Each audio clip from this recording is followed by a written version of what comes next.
Para entendermos melhor a crise diplomática entre Brasil e Israel, a gente conversa com a professora Karine Stange, que é pesquisadora do Instituto de Relações Internacionais da USP e colaboradora do Instituto Brasil-Israel.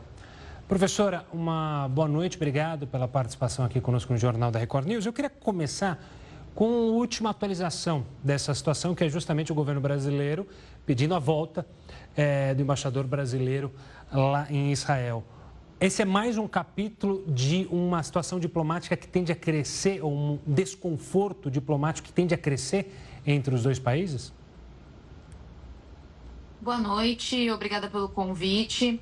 Sim, é a primeira etapa de uma crise diplomática que pode vir a crescer. Isso porque o governo israelense já sinalizou que gostaria de ouvir um pedido de desculpas do presidente Lula pela frase proferida por ele, comparando a ação de Israel na guerra com a ação do governo nazista de Hitler durante a Segunda Guerra Mundial, que culminou no Holocausto. Ele não utilizou o termo Holocausto, mas estava, subentendido que foi o genocídio perpetrado pelo governo nazista contra principalmente os judeus.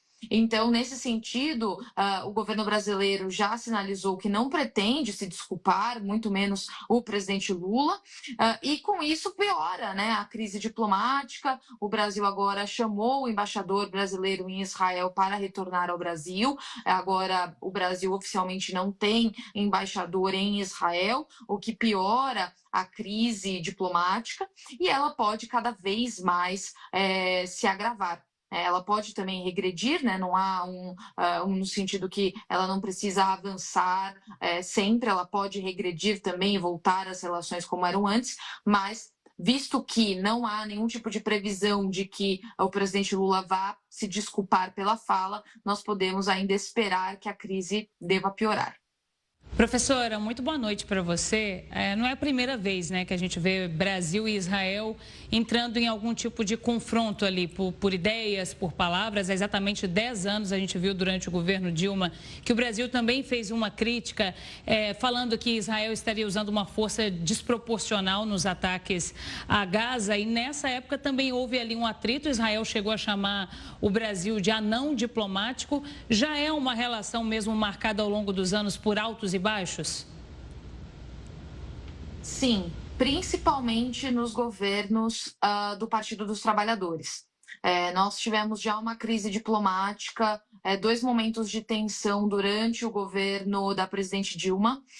Um desse episódio, como você citou, do anão diplomático, um momento um tanto anedótico, porque um porta-voz do governo israelense, do Ministério das Relações Exteriores de Israel, criticou uma posição do Brasil, que criticou a ação de Israel na faixa de Gaza na época, uma outra operação militar em 2014, criticou a desproporcionalidade, e esse porta-voz do Ministério das Relações Exteriores de Israel chamou o Brasil de anão diplomático. Isso gerou um desconforto muito grande na época, e posteriormente, numa troca já prevista de embaixadores de Israel no Brasil, que é uma figura que hoje é também diretor do Museu do Holocausto de Jerusalém, do Yad Vashem, Dani Dayan, foi indicado para ser embaixador de Israel no Brasil.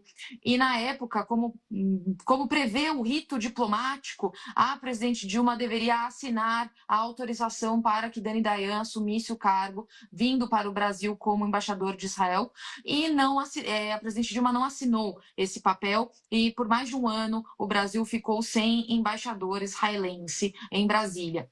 Isso porque Dani Dayan foi também membro do Conselho Yesha, que é um conselho ligado aos colonos israelenses na Cisjordânia, e por uma pressão interna isso prejudicou. Então foi uma crise diplomática também do Brasil com Israel, isso na época em 2015 e 2016. Então são vários episódios realmente de altos e baixos das relações Brasil e Israel, principalmente 2 episódios durante o governo Dilma e agora um episódio no governo, agora terceiro governo Lula. Tá certo. Professora, obrigado pela participação aqui conosco, ajudando a gente a entender esse momento de crise diplomática entre os dois países. Um forte abraço e até uma próxima. Muito obrigada pelo convite. Boa noite.